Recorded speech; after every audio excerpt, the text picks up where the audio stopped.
Welcome to Lesson 2 of the location of apps and resources on the iPad or iPhone. This next lesson is going to discuss the use of an app called iBooks. Now, here recently on the last few updates of an iPad or an iPhone, iBooks has become a permanent app on the iPhone or the iPad. I have iBooks located on the bottom left-hand corner of my screen on my main page. Now, if I click on iBooks, you'll kind of see a bookshelf. Now, whenever you click on a book or a particular article that you want to read, maybe it's something on the internet, it can save a copy of what you're reading to your iBooks app. With the progression of technology, one of the things that we are starting to see in the classroom as the hardback book is starting to make its way out the door, and we're starting to see more electronic book sources come in.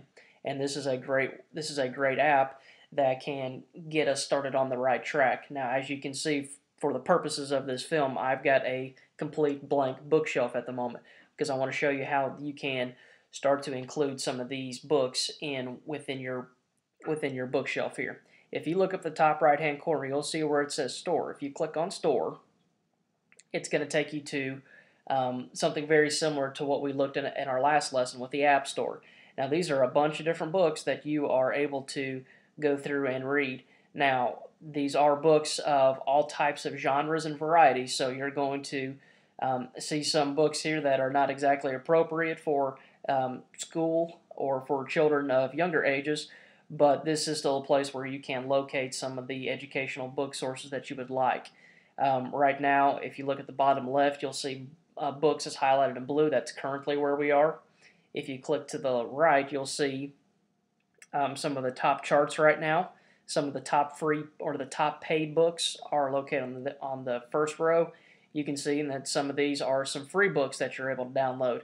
And a lot of times you're going to be able to find some very good books that are located in this section.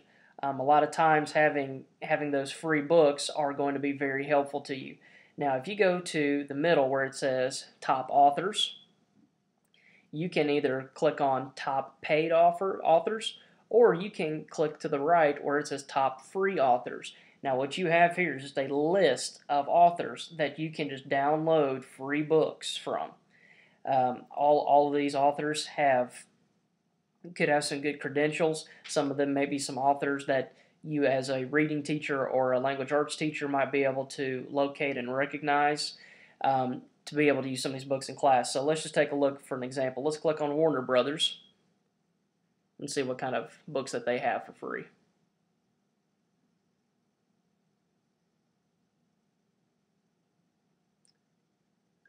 Maybe they don't have any. Let's go back.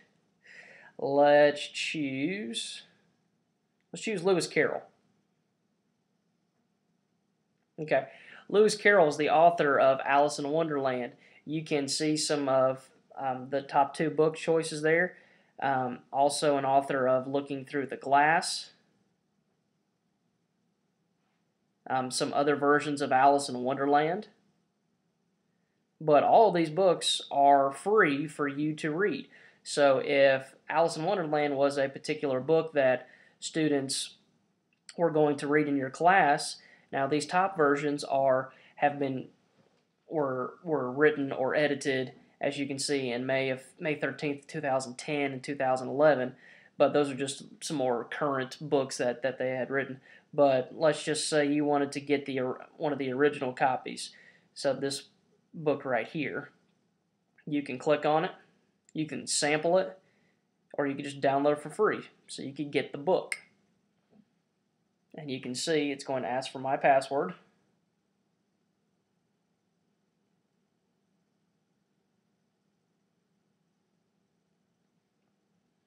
And I can simply begin downloading that book. And it's going to show up right there on my bookshelf. So wait for it to download.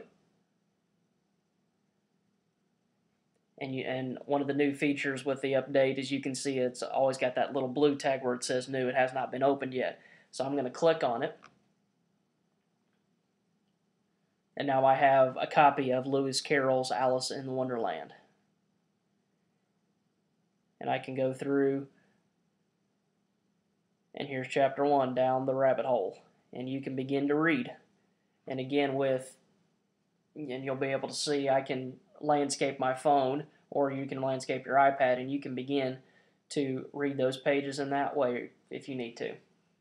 But iBooks is an excellent source of education. Like I said, you can find a lot of educational books there.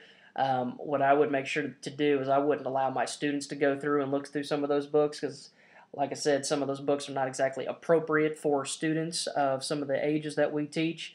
So if there's a particular book that you would like your student to read or to check up on, I would make sure to personally go through and find the book yourself to see if it's a free book. You can download it and put that on the iBooks shelf for the students if they need that.